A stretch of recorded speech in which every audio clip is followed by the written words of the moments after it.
दोस्तों, मेरा नाम संजय कुमार पाल। मैं आपको अपने यूट्यूब चैनल आर के न्यू स्टूडियो में स्वागत करता हूं। मेरी ये इतिहास की दूसरी वीडियो है। पहली वीडियो शायद मुझे आशा कि आप लोग देखे होंगे, जो आप लोगों को बहुत अच्छी लगी होगी। उसके आगे में जो क्लास बची हुई है, आगे कंटिन्यू क्लास करने जा रहा हूँ। तो आप इसको आई होप अच्छे से देखेंगे और समझेंगे, तो जो आपको अच्छा लगे। तो मैं इसलिए आगे क्लास बढ़ाना चाहता हूँ। कल की जो मेरी क्लास है, मैं थोड़ा उसका रिवीजन करवा देता हूँ आपको। शायद आपको देखता हूँ कितना याद है और कितना नहीं आप भूल चुके हैं, क्योंकि आप जब क्लास किए हैं तो उसमें आपको कितना याद है कितना नहीं याद है, वो आपको आज हम रिवीजन करवा रहे हैं। तो आपको मैं सबसे पहले इतिहास के बारे में बताता हूँ। इतिहास के जनक कौन है? इतिहास के जनक हेरोडोटस को कहा जाता है। इतिहास के जनक हेरोडोटस होते हैं, लेकिन उसको हम तीन कालखंडों में बांटते हैं। तीन कालखंडों में जब बांट के पढ़ते हैं तो उसे देखते हैं कि उससे कितने खंड हैं। तीनों के अलग अलग खंड हैं, उसको हम अलग अलग तरीके से पढ़ते हैं तो हमें समझने में एक सरलता महसूस होती है। तो चलिए देखते हैं उस तीन कालखंडों को हम आपको अलग अलग करके बताते हैं। पहला है इसका इतिहास।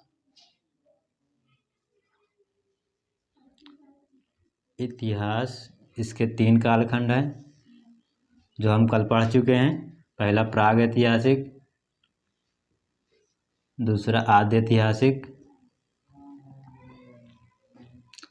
तीसरा ऐतिहासिक।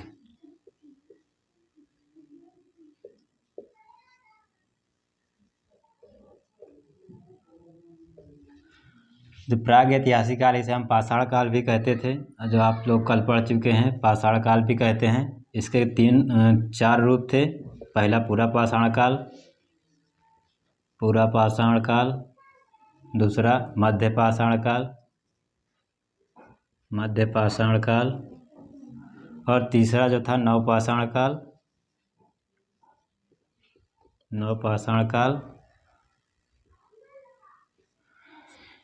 तो पूरा पाषाण काल में आपने कल देखा है, तो हम उसमें क्या क्या जो प्रमुख खोजें हुई थी उसमें क्या क्या देखा गया है, वो हम आपको कल दिखा चुके हैं। आज उसे हम थोड़ा रिवीजन करवा दे रहे हैं। जो पूरा पाषाण काल का समय था, ये सबसे पुराना कालखंड था। जो आदि मानव थे सर्वाधिक समय अपना वहीं पे व्यतीत किए थे, जो पूरा पाषाण काल था। तो वहाँ पे जो मानव का रहन सहन था वो सब आदि मानव के भांति था। तो जो अपना रहन सहन था वो एकदम आदि मानव वाला था। यहाँ पे जो आदि मानव थे,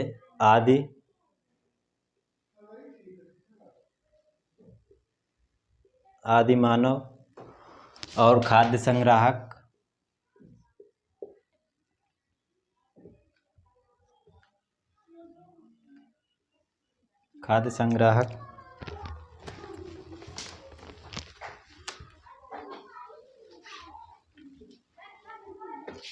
जिसे मतलब खाद्य संग्राहक, आखेटक,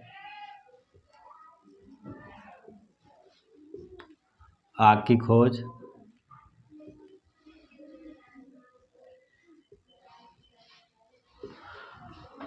और जो मध्य पाषाण काल था, इसमें अंतोष्टि कार्यक्रम,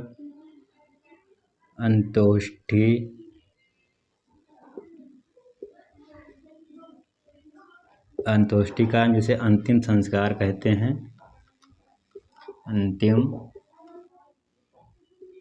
अंतिम संस्कार। और नवपाषाण काल जो था, नवपाषाण काल में पहिए की खोज, पहला नंबर कृषि, स्थायी आवास,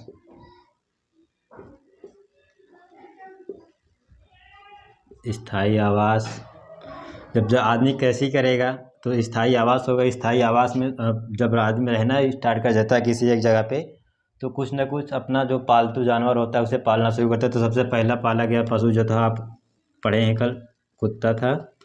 और पहिए का भी आविष्कार किया गया था, क्योंकि अन्न होगा तो उसे ले आने के लिए कोई ना कोई साधन की आवश्यकता पड़ेगी। आप तो जो पहिए का आविष्कार भी तो नवपाषाण काल में ही हुआ था। ठीक है, और आगे देखते हैं हम इसे। इसके बाद ताम्रपाषाण काल है, इसे हम उत्तर पाषाण काल भी कहते थे।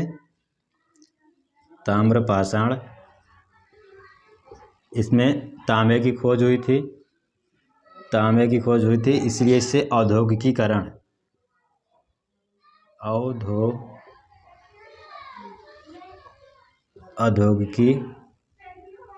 शुरू हुआ था।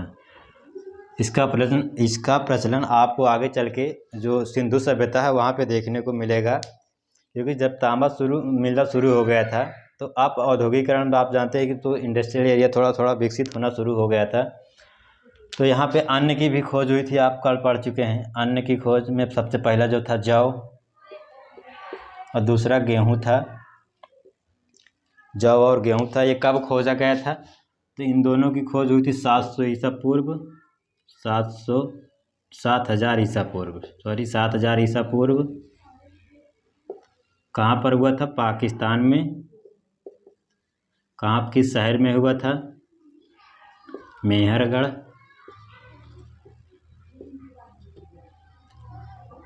पहाड़ी जो थी सुलेमान और किरथर पहाड़ी।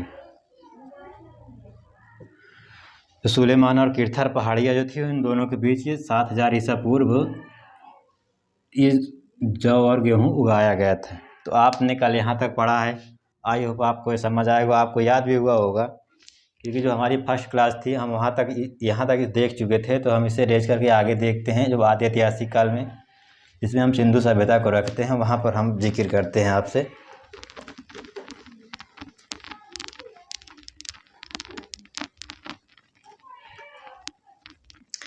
चलिए हम आपको देते हैं आद्य ऐतिहासिक काल में। आद्य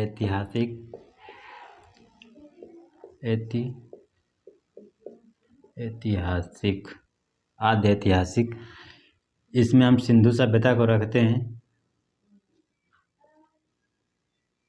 सिंधु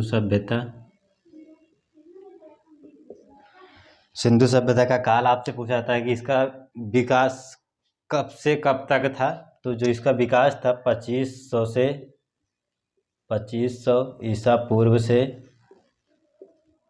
1700